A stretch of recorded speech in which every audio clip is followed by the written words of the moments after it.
Generated Bible Teachings Bible Teaching. Psalms 63 to 70 Bible Teaching Series. Psalms 63 to 70. This teaching covers Psalms chapters 63 through 70. Psalms chapter 63. Brothers and sisters, have you ever felt a thirst so deep, so consuming, that it overshadowed all else? Psalm chapter 63 captures that very feeling, but not for water, for God Himself. This psalm, penned by David during a period of exile in the wilderness of Judah, likely while fleeing Saul or Absalom, is a powerful testament to unwavering faith amidst hardship. It follows other psalms expressing similar themes of persecution and dependence on God's protection. The central themes are profound longing for God, coupled with unwavering praise and confident trust in His provision. Watch for the repeated imagery of thirst and the powerful declaration in verse 3 that God's loving-kindness surpasses even life itself. For David, this psalm was a lifeline, a declaration of faith in the face of mortal danger, a source of strength and comfort in his isolation. Today, this psalm speaks to our own spiritual thirst, reminding us that true satisfaction comes only from seeking God above all else. It calls us to cultivate a relationship with God so profound that even in our darkest hours, our faith remains unshaken. The word hesed asterisk, appearing in verse 3, signifies God's covenant love, a steadfast loyalty that endures beyond our failings. The phrase, shadow of your wings, found in verse 7, evokes a powerful image of God's protection and sheltering presence, offering solace and security. Psalms chapter 64. Brothers and sisters, have you ever felt the sting of unseen enemies, the weight of malicious whispers aimed to destroy your reputation and peace? Psalm chapter 64 speaks directly to that experience. Written likely during a period of intense persecution in David's life, perhaps during Saul's reign or Absalom's rebellion, this psalm offers a powerful prayer for protection against those who attack from the shadows. The psalm unfolds as a cry for help, a lament against enemies who sharpen their tongues like swords, using slander as their weapon of choice. Notice the repeated emphasis on secrecy. Their plots are hidden, their attacks sudden, and they boast in their anonymity, asking, "Who will see them?" in verse 5. This highlights the insidious nature of their wickedness. The central theological themes are God's justice and the ultimate triumph of the righteous. We see this in the contrast between the enemy's hidden attacks and God's swift and open retribution. He will shoot at them with an arrow, bringing about their sudden downfall. The words, suddenly, in verses 4 and 7 are key. They underscore the unexpected nature of both the attack and the divine judgment. For David and his contemporaries, this psalm offered hope and assurance amidst intense fear and uncertainty. It affirmed God's power to protect the innocent and punish the wicked. For us today, it reminds us that even when facing unseen enemies and malicious attacks, our ultimate refuge is in God's unwavering justice and faithfulness. He sees, He hears, and He will act. The word, dread, in verse 1, often translated as fear, conveys a paralyzing terror beyond ordinary apprehension. The term, deep, in verse 6, describing the inward thought and heart of man, speaks to the profound and often hidden depths of human wickedness. Psalms chapter 65. Brothers and sisters, let's delve into the heart of Psalm chapter 65, a song of profound thanksgiving that resonates across millennia. This psalm, likely composed by David during a harvest festival, follows a rich tradition of praise and petition within the Psalter.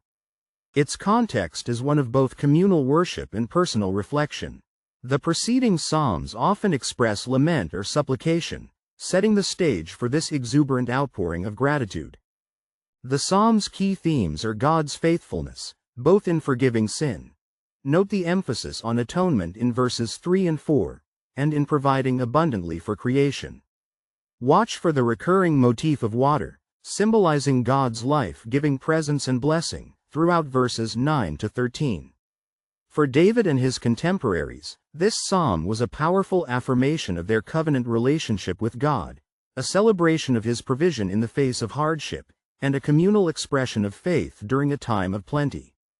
Today, Psalm chapter 65 continues to inspire us to acknowledge God's grace in our lives, both in the spiritual realm of forgiveness and in the tangible blessings of daily life.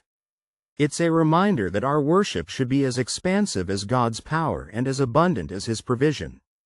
The Hebrew word translated, awaiting, in verse 1 carries a sense of reverent silence, highlighting the awe-inspiring nature of God's presence.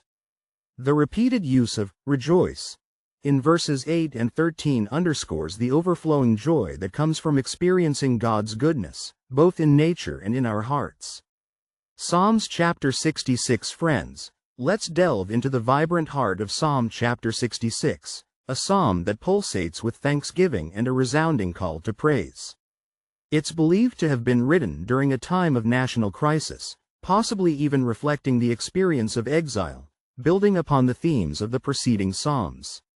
The chapter's core message is a powerful blend of communal and individual worship. We see a universal call to praise God for His awesome power and mighty acts, particularly focusing on deliverance from adversity. Note the repeated emphasis on God's power and the imagery of fire and water in verses 10 to 12. The word, Selah, appearing multiple times, invites us to pause and reflect on the profound depths of God's actions. For the original audience, likely facing hardship and uncertainty, this psalm would have been a beacon of hope, a powerful reminder of God's unwavering faithfulness and ability to deliver. It would have served as both a communal expression of faith and a personal source of comfort. Today, this psalm continues to resonate deeply. It reminds us to give voice to our gratitude, not just privately, but publicly, acknowledging God's sovereignty and His intervention in our lives, both personally and collectively. It challenges us to examine our hearts, ensuring our worship is pure and sincere, as verse 18 so powerfully states. The word, hesed, often translated as loving-kindness or mercy, in verse 20, speaks of God's steadfast, covenant love, a love that endures even through our struggles. The repeated use of awesome in verses 3 and 5 underscores the overwhelming majesty and power of God, a power that both inspires awe and demands reverence. Psalms chapter 67. Brothers and sisters, Psalm chapter 67 bursts forth with a yearning for God's blessing to overflow, not just upon a select few, but upon all the earth. This psalm, likely composed during a time of peace and prosperity, perhaps even a harvest festival, follows a tradition of prayers for God's favor, building upon the priestly blessing found in Numbers. The central themes are God's mercy, His salvation, and the resulting praise offered by all nations. Watch for the repeated call to praise in verses 3 and 5, and the powerful image of God's face shining upon His people in verse 1. For the original audience, this was a prayer for national blessing, a hope that God's favor would lead to the conversion of surrounding nations. Today, this psalm calls us to embrace a global vision for God's kingdom. We too must pray for God's mercy and blessing to extend to all peoples, and for the salvation of all nations. The word, Selah, appearing in verses 1 and 4, calls for a moment of reflection, a pause to consider the weight of God's blessings. The repeated phrase, all the peoples, in verses 3, 5, and 7 emphasizes the universality of God's love and the ultimate goal of universal praise. Psalms chapter 68. Friends, let's delve into the breathtaking power and profound grace found in Psalm chapter 68. This psalm, likely penned by David after a significant military victory, perhaps even connected to bringing the Ark of the Covenant to Jerusalem, resonates with triumphant joy and deep faith. It follows earlier psalms of lament and petition, offering a powerful counterpoint of praise and celebration. The psalm's central themes are God's overwhelming power, His unwavering protection of His people, and His unwavering compassion for the vulnerable. Look closely for the recurring imagery of God as a warrior king, leading His army to victory, and also as a loving father, caring for the fatherless and widows. Note the repeated use of the name Yah, emphasizing God's presence and power. For the original audience, this psalm was a resounding declaration of God's faithfulness,